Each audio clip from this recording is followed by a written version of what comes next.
जय श्री श्याम। राधे राधे दोस्तों।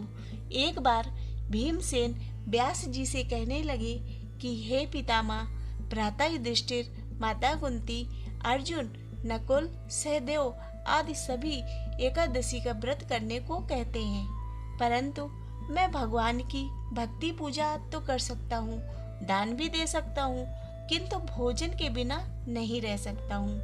इस पर व्यास जी कहने लगे, हे भीमसेन, यदि तुम नरक को बुरा और स्वर्ग को अच्छा समझते हो तो प्रत्येक मास की दोनों एकादशियों को अन्न मत खाया करो। इस पर भीमसेन बोले, हे पितामह, मैं तो पहले ही कह चुका हूँ कि मैं भूख सहन नहीं कर सकता।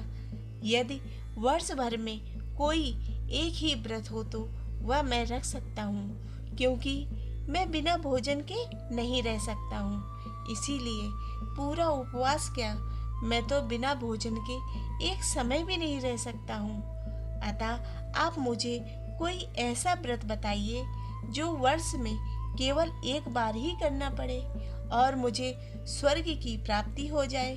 इस पर श्री व्यास जी विचार कर कहने लगे कि हे पुत्र, बड़े बड़े ऋषियों ने बहुत शास्त्र आदि बनाए हैं, जिनसे बिना धन के थोड़े परिश्रम से ही स्वर्ग की प्राप्ति हो सकती है।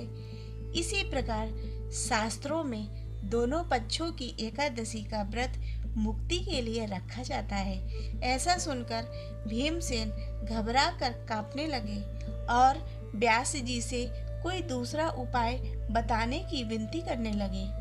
व्यास जी कहने लगे, ज्येष्ठ मास की शुक्ल पक्ष की जो एकादशी आती है उसका नाम निर्जला एकादशी है। इस एकादशी में अन्न तो दूर, जल भी ग्रहण नहीं किया जाता है। तुम उस एकादशी का व्रत करो। इस एकादशी के व्रत में स्नान और आचमन के सिवा जल का प्रयोग वर्जित है। इस एकादशी में सूर्योदय से शुरू होकर द्वादशी के सूर्योदय तक व्रत रखा जाता है, यानी व्रत के अगले दिन पूजा करने के बाद व्रत का पारण करना चाहिए। व्यास जी ने भीम को बताया कि इस व्रत के बारे में स्वयं भगवान ने बताया था। यह व्रत सभी पुण्य कर्मों और दान से बढ़कर है। इस व्रत को करने से मनुष्य समस्त पापों से मुक्त हो जाता है। तो दोस्तों, आशा करती हूँ कि आपको ये व्रत कथा पसंद आई होगी। यदि ये व्रत कथा पसंद आई हो तो इसे लाइक करें तथा चैनल को सब्सक्राइब करें।